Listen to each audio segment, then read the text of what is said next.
Welcome to this week's edition of HavenFootball.net's Play the Game.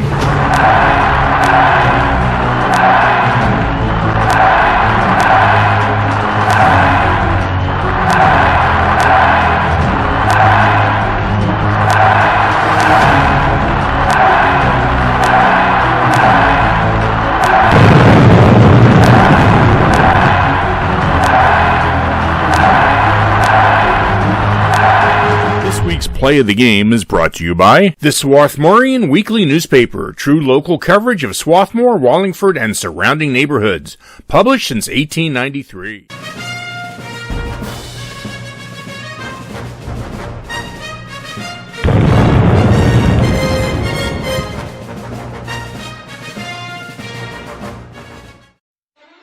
It was a clear, dry night with temps in the low 50s as the number 3 seed Springfield Cougars came into Wallingford to take on the number 2 seed Strath Haven Panthers in this District 1 5A semifinal playoff matchup.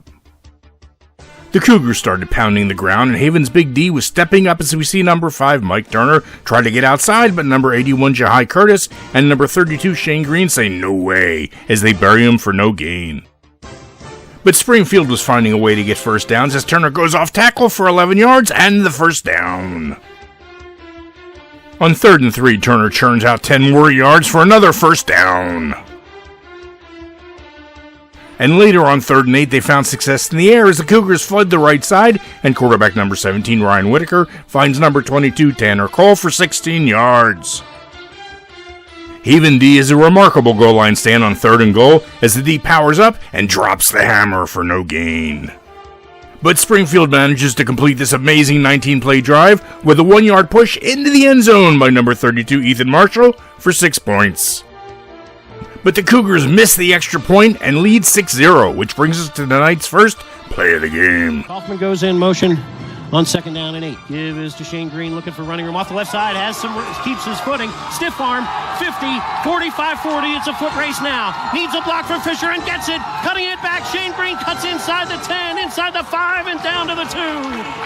Oh, Shane Green explodes off the left side. It'll be 1st and goal to go for the Panthers from the 3.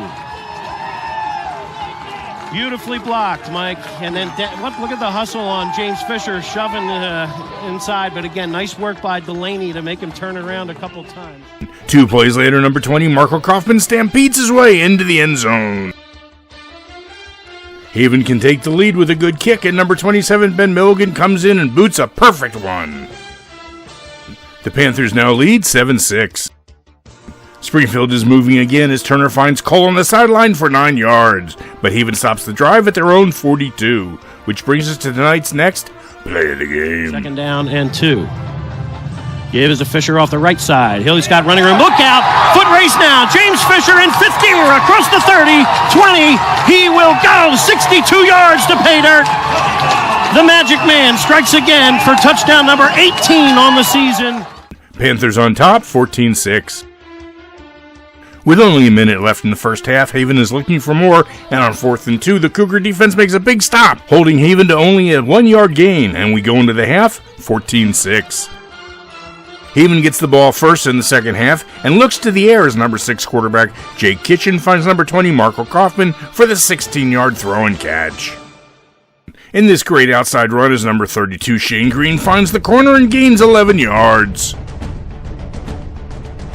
But on this play, the Cougar defense breaks the O-line as number 55 Mike Miller and number 79 Jalen Price Tate chase quarterback Kitchen down for a 5-yard sack, forcing the punt.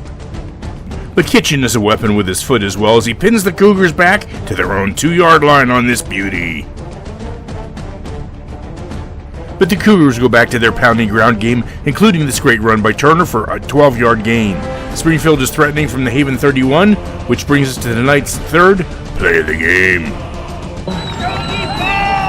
From the Haven 31-yard line, 4th and 6. Cole has been the big play guy on 4th down all night. He split to the left. Back is Whitaker. He wants it all down the far sideline. Out there is Glavicek, who's got it again. KJ Glavicek has it. His 2nd interception of the night. Haven's offense had some chances to ice the game, but have left the Cougars in the game, and they make the Panthers pay for it as Whitaker finds Turner for 14 yards. 3 plays later, Turner gets his big breakout as he finds a hole, breaks right, and then takes off downfield for 34 yards and the score. Which brings us to our final play of the game. Here we go. We have roughly 2 minutes to play in regulation. Fans on their feet, egging on the defense for a stop. Opposite sideline, roaring as well, trying to get a couple of yards for the Springfield offense. Turner in the Wildcat, looking for room off the right side, turns upfield, down he goes, they've got him! Vince Hales and James Fisher swallow him. 2-point try, no good! And the Panthers will receive the kickoff with about 2 minutes to play and a chance to ice it. Wow. Panthers lead by 2. With less than 2 minutes to play, the Cougars try an onside kick, but it goes awry, and the Panthers get the ball on the Springfield 38. But the Cougars' defense become invincible, and the Panthers go 3 and out. With less than a minute to play, the Cougars need to get some yards as Whitaker finds number 1 Chris Dolan, who makes a leaping catch in coverage for 33 yards down to the Panther 23. With 4th down and no time, Springfield has to try a 40-yard field goal as number 9 Sean Williams gets off a good straight kick, but it doesn't have the distance and falls short into the end zone, ending the game. Haven wins 14-12 and meet next week the District 1 championship match against Chester, November 25th at 1 p.m. Shane Green led the offense with 18 carries for 145 yards and 9 tackles on defense. Marco Kaufman led the defense with 20 tackles, 7 unassisted, and also had 1 pass completion for 16 yards and 8 rushes on offense for 16 yards and 1 touchdown. Ben Milligan's foot was the difference in the win as he completed both extra points. He also had 5 tackles on defense. And a special mention to Jay Kitchen, who not only ran the offense but had 4 punts averaging 31 yards, including the one that pinned the Cougars down at their own 2-yard line. Tune in again next week for another edition of HavenFootball.net's Play of the Game.